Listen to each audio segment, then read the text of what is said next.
Hi, welcome to Dead Space 3. We're going to have a look at the different circuit sets, some different weapon parts, frames, and then a couple of the weapons that I like to use. This isn't a full crafting guide, I'll do that in a later video. But your best circuits are +3/+3 to 2 stats, and these are available for the SCAF Artifact set. So collect all the SCAF artifacts to get +3 reload damage, +3 rate of fire damage, +3 damage clip. If you get the Builder's set, which is for collecting all the blueprints, you'll get +3 reload, +3 clip, and +3 rate of fire, +3 clip. And Crafter circuit set, you will also get +3 reload, +3 rate of fire, and that's for getting all the weapon parts. The other circuit sets tend to be +3/+2 circuits.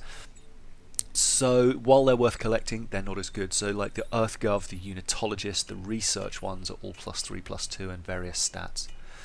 There are also sets which you can unlock for the various tips, Mark II tips, which do slightly more damage than their Mark I counterparts. The best are going to be Mark V, and you can get those from the resource packs using either real world money, don't do that, that's bad, or resource seals, ration seals, which your scavenger bots will pick up. You can see there the difference between the Mark II and the Mark V in the tips. But you can also get support weapons in Mark II, Mark V. But if you go to downloadable content and you have more than 60 ration seals, you can purchase these with ration seals there, and you can get 2 to 3 Mark V weapon parts, which are really going to improve. It's worth doing that as often as you have 60 ration seals, or saving them for 90 until your New Game Plus, if that's what you're planning to do.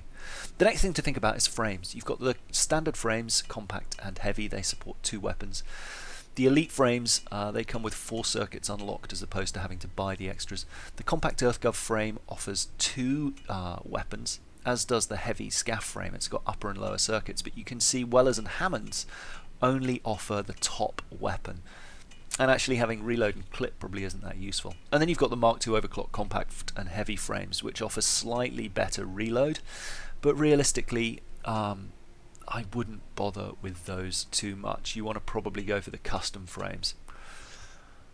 But it's not the end of the world. Go with whatever suits you. Now, if you don't have all 4 circuits unlocked, you can unlock them for 20 tungsten. You can see there, it's pretty easy to do, so I recommend doing that early on. And here are the weapons that I'm using. On my left weapon, I've got a chain gun with an ammo box and damage support, and the bottom weapon is ground bowlers, anchored bowlers. And you can see I'm using Mark II or Mark V where possible. The circuits I've got +3 damage, +3 clip across the top, and I've got a rate of fire increase on the bottom on 2 of them, but +3 damage everywhere else. On the right weapon, I've gone for the Evangelizer, just the basic weapon that it comes with, but stasis coating and damage support, and the circuits reload damage, rate of fire damage, damage and clip, rate of fire damage, well you can see there, reload and damage. Now the shotgun is really useful, as is the pulse rifle. You can go for a bullpup once you find a rail coating, if that's what you want to do. A rail accelerator, sorry, that'll give you fully automatic fire. But here's what the bowlers do. They basically create a lawnmower on the ground there, and not much stuff will be able to get through it, only the very fastest moving stuff. And this is great if you are stuck in a corridor with a bunch of stuff charging you. You just put these down and these guys will run through it and kill themselves. It's obviously not that effective against ranged guys, they'll shoot you from a distance. Now the reason I've got the ammo box on this weapon is because I wanted a weapon that I wouldn't have downtime for reloading. Even though I could fit like a flame blaze or something like that, I actually ended up doing this, and the +3 clips across the board give me over 200 ammo in the magazine. So you'll see here, I'm emptying the magazine, and it runs out, but that ammo box makes it reload pretty much instantly. So that is a very good thing as far as I'm concerned. So what I tend to do with that weapon is drop the bowlers on the ground and have the gun as backup. You could see it spreads quite wide, so it's not the most accurate weapon. Now the reason I have the pulse rifle, and that's a perfect reason, that's a perfect example of why I shouldn't be using it against fast enemies. But the reason I have the pulse rifle is because it's great against, I wanted a weapon that was long range and accurate.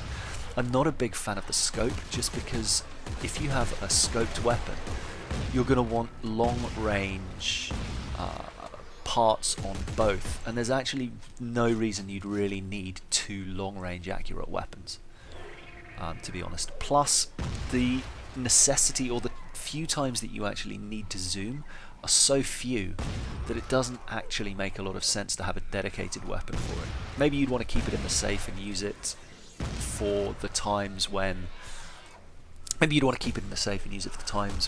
you are sniping humans and just going for headshots. But honestly, even without the zoom, there's never really times, and I'm not a great shot, but doing this on hard, there aren't times when you're not going to be able to get a headshot easily.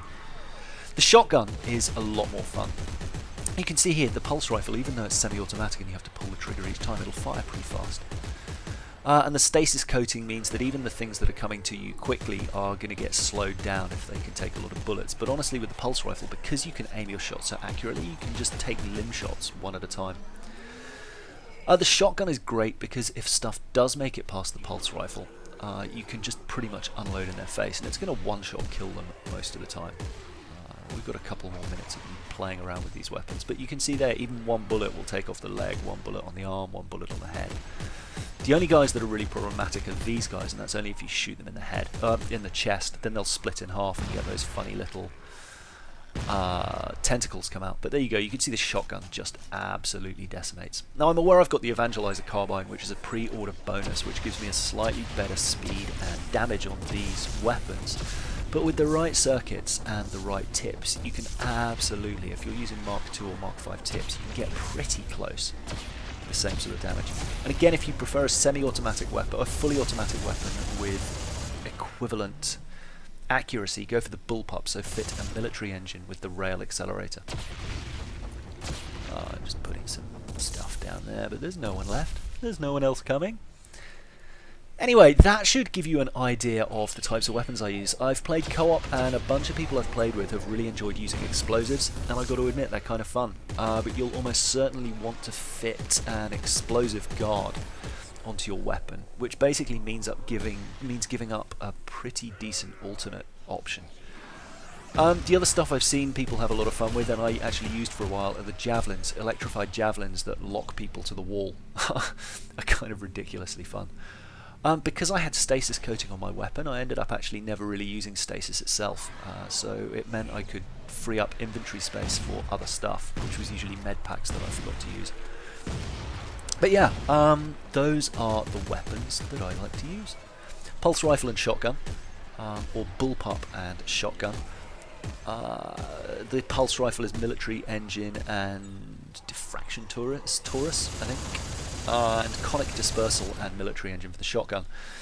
And then a chain gun, which is the telemetry spike and the diffraction Taurus.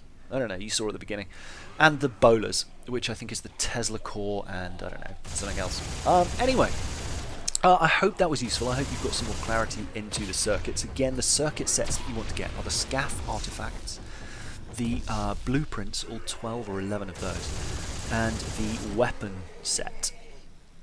The research, the alien does a tip set, sorry.